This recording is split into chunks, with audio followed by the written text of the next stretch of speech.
Bonjour à tous.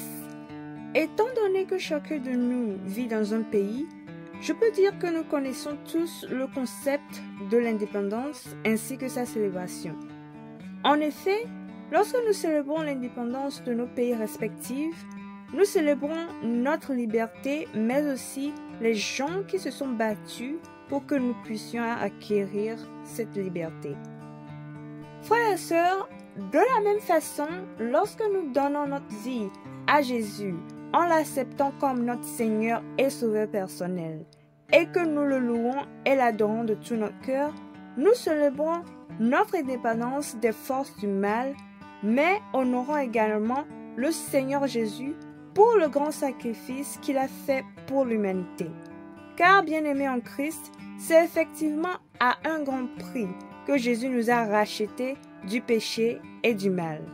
Considérant les actions intimidantes des principaux sacrificateurs d'Israël et les flèches enflammées de Satan, le chemin pour nous apporter la rédemption, la liberté et le salut n'a pas été facile.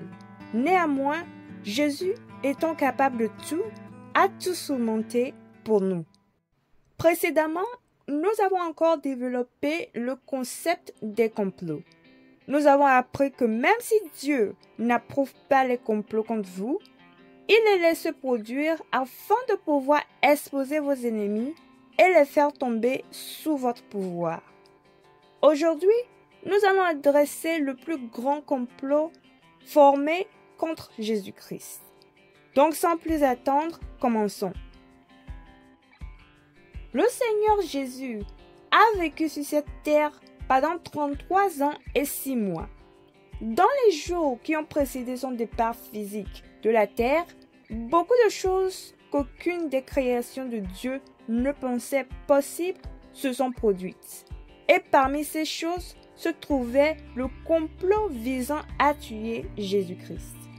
Cependant, si nous lisons attentivement l'Ancien Testament, nous pouvons voir que tout ce qui s'est passé dans les derniers jours de Jésus-Christ était déjà écrit et attendait simplement d'être accompli.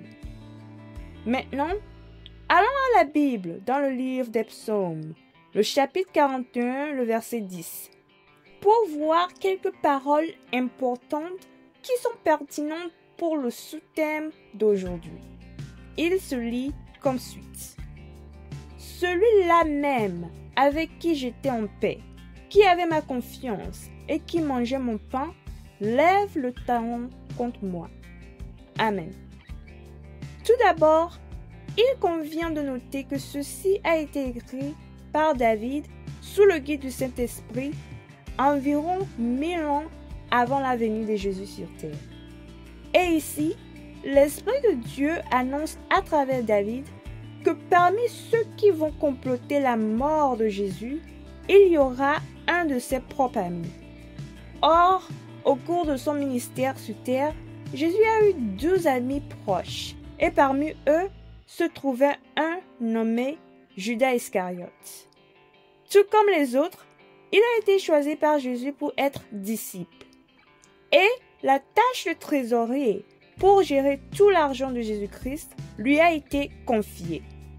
Mais la Bible nous dit que Jésus savait que Judas avait l'habitude de voler l'argent qu'il était censé garder, mais ne lui a jamais demandé des comptes. Maintenant, en plus d'avoir été quelqu'un avec qui Jésus était en paix et en qui il avait confiance, Judas était aussi quelqu'un avec qui Jésus partageait son pain quotidien. Cependant, la Bible nous dit que c'est lui qui a levé le talon contre Jésus.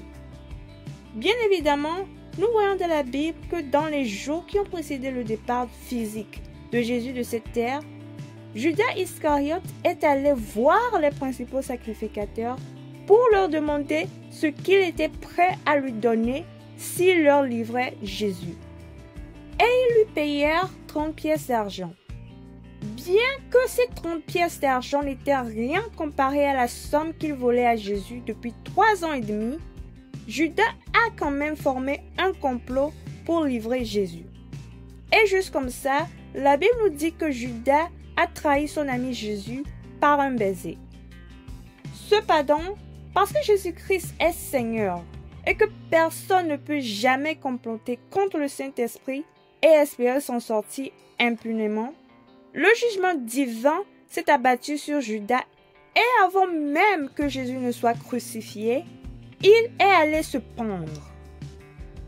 Bien-aimés en Christ, tant que vous demeurez en Christ et que vous vivez une vie digne d'un enfant de Dieu, Jésus déchaînera son jugement sur tous ceux qui permettent délibérément aux mauvais esprits de les utiliser pour comploter contre vous.